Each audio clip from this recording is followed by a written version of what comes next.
Welcome back, ladies, gents and Pikachus. No more Quran verses for tonight. You'll have to wait till tomorrow morning for that. But I wanted to quickly catch up with you because while I've been filming tomorrow's episodes, I have realised the further and further we get into this book, the more obtuse and difficult it becomes to read.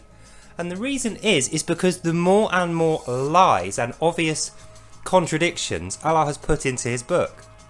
So what I want to say to you is, past this point, I think the episodes are going to have to be a bit longer. At the moment, I've been trying to stuff everything in because I know you guys are busy and you don't want videos that are too long because you haven't got the time to watch them. So I've been trying to cap everything off within about 20 minutes to about half an hour at most. But like, episode 34 tomorrow is a fucking hot play. I'm telling you, you don't want to miss that one. But even that, there was so much to go through there. And it just, I had to reshoot it about 8 times. I couldn't actually fit in everything I wanted to say without overrunning to like an hour or an hour and a half, even 2 hours. Fuck me, I could have literally gone on for a whole day and still not covered everything. And I only read 5 verses. That is how much bullshit this guy has packed in per sentence. For instance, he mentions Resurrection Day.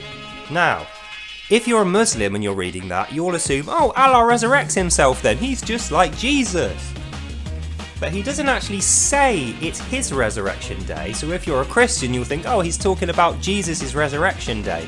So on the day Jesus resurrects, this thing and this will happen. It just doesn't make any sense. So you have a plethora of options to go through. You could think, A, Allah is going to resurrect himself, i.e. he's currently dead, in which case he's not God.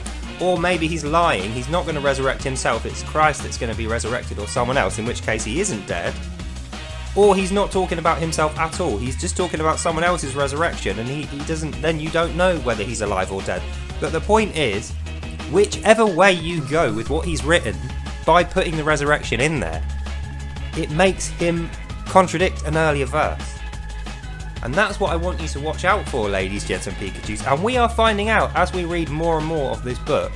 The Quran of the Muslims, which I've lost, is currently over there with my notes.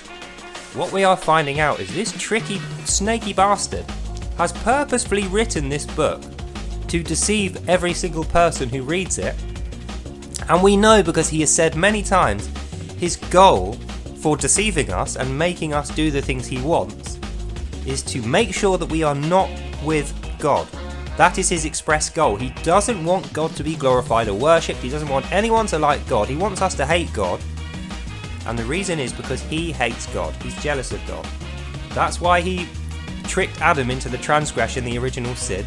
That's why he was horrible and lied to his Muslims in order to hate the Jews, to create the holy war for the future. That's why he goes on about the rabble, shepherds and hypocrites, i.e. us Christians, why he hates Christians. That's why he tried to claim Jesus. And that's why, in conclusion, in tomorrow's episode, why he is going to try and tell us that he, between the lines, is resurrected at the end of times. That's how his end of times is going to work. He's going to jump out the ground and be resurrected, despite the fact that in a previous verse, not so long ago, he told us at the end of time he's going to float down from the heaven with a conga line of his angels. So that's the end of this video. Just keep in mind, he's a tricky bastard. He's going to lie to you. Muslims are going to have excuse, because it's not very well defined, to come and argue with us. After having watched those videos, they're going to call me a liar. They're going to say I haven't read it properly. I've misinterpreted it. It wasn't translated correctly. Any number of bullshit excuses. But keep in mind, the reason why they want to diversify onto those excuses and question me and you, dear ladies, gents and Pikachus, is because if we stick to Allah and what he says, it doesn't stand up to any amount of scrutiny, and an intelligent, honest, decent person will see right through it and know that Allah doesn't know. He's definitely not a God. In fact, he's Satan.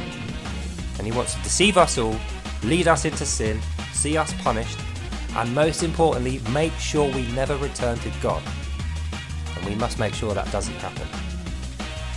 So anyway, that's the end of this video. Hope you enjoyed that. God bless, and I'll see you tomorrow at 7:15 sharp.